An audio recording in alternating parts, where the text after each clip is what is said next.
Anne Boleyn, second wife of Henry and mother of a future Queen Elizabeth. Anne Boleyn had 3 years as queen consort before Henry tired of her. Accused of adultery, incest and witchcraft, she faced an executioner's sword with her head held high on May 19, 1536. The executioner was reported to have said, "Where is my sword?" before striking the single blow necessary, apparently in an effort to ease Anne's anticipation by making her think she had a few moments more. Her ghost has been spotted by several different people in several different locations: Hever Castle, Blickling Hall, Saul Church, Marwell Hall, and perhaps most famously the Tower of London. Though she is most often seen just as she was alive, a beautiful woman in a beautiful gown, some sightings are a bit more upsetting. More unlucky individuals will see her as she was just after death, headless, often with the head tucked under one arm. It has become such an iconic image, it is often parodied in movies and television, and more elaborate Halloween costumes. One must not forget, however, what you would think if such a vision approached you in some dark corridor one night.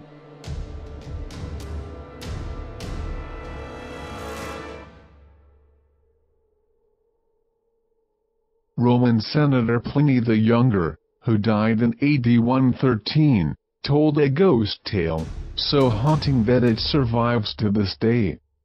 There was at Athens a large and roomy house, which had a bad name, so that no one could live there. In the dead of the night, a noise, resembling the clashing of iron, was frequently heard, which, if you listened more attentively, sounded like the rattling of chains, disturbances, that led to the appearance of a specter, form of an old man, of extremely emaciated and squalid appearance, with a long beard and disheveled hair, rattling the chains on his feet and hands. Needless to say, the house was abandoned and had to be rented out for a cheap price. When a philosopher named Athenodorus heard the story, he reportedly rented the house and confronted the ghost. The ghost appeared, and rattled around before vanishing. Athenodorus calmly marked the spot where the ghost vanished and, in the morning, ordered that the spot be dug up.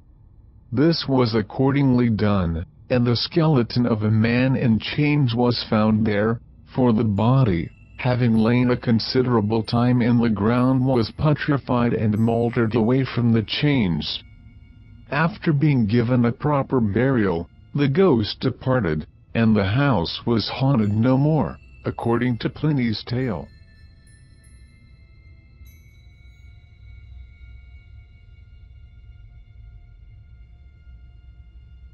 Ghosts of the Stanley Hotel. If you were staying at the Stanley Hotel in Estes Park, Colorado, and turned to channel 42 of your guest room television, you would be watching one of my all-time favorite movies, The Shining. Doesn't matter what time of day or night, or year for that matter, it is always on.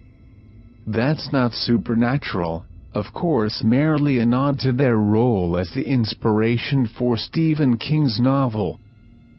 Employees report hearing the commotion of a great party in the grand ballroom, when there is no one there.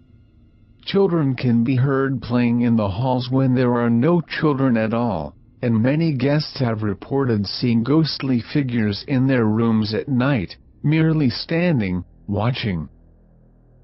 The fourth floor seems to be host to the most amount of activity, and there is one ghost in particular, purportedly Lord Dunraven, the previous owner of the land the property was built on, who can be seen standing over the bed or looking out the window of room 407. He is widely blamed for any jewelry or valuables that have gone missing in the hotel over the years.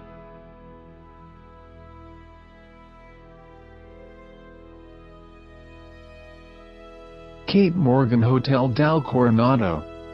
The Hotel del Coronado is a stunning Victorian beachfront resort hotel in the very southern California city of Coronado, just south of San Diego. It was only 4 years open when Kate Morgan, a pretty young woman in her mid-20s, checked into the hotel alone under the name Lottie A. Bernard, from Detroit. 5 days later, on November 29, Kate was found dead on a hotel exterior staircase leading to the beach. She had a gunshot wound to the head, which the San Diego County coroner later determined to be self-inflicted. Today, Kate's spirit seems to have remained at the Del, where she tends to occupy her former guest room. But her beautiful vision and ghostly pranks can be experienced throughout the rambling resort and grounds.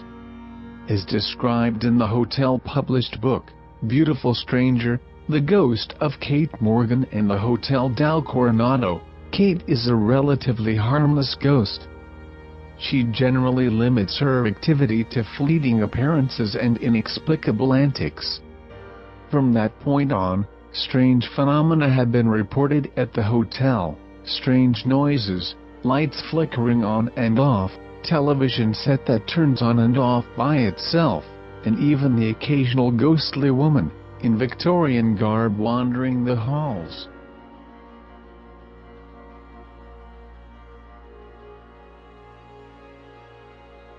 The Brown Lady Rainham Hall.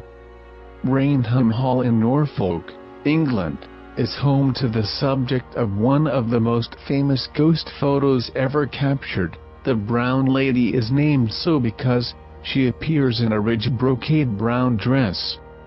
She is widely believed to be Lady Dorothy Walpole, sister of Sir Robert Walpole, who married Charles, 2nd Viscount Townshend in 1713. She died under mysterious circumstances in 1726, and sightings of her began shortly after. Though reports of sightings have waned dramatically since the photo was taken in 1936, sightings before then had been reported by some fairly reputable sources. My favorite account is from a Major Loftus, who was staying at Rainham Hall in 1849. Retiring to bed one night, he and a friend named Hawkins observed a woman in brown brocade who vanished as Major Loftus approached her. Determined to confront the apparition, the next night he returned to the same spot and saw her again. He was horrified to see, however, that when he looked into her face he saw only 2 black sockets where her eyes should have been. Unsettling to say the least.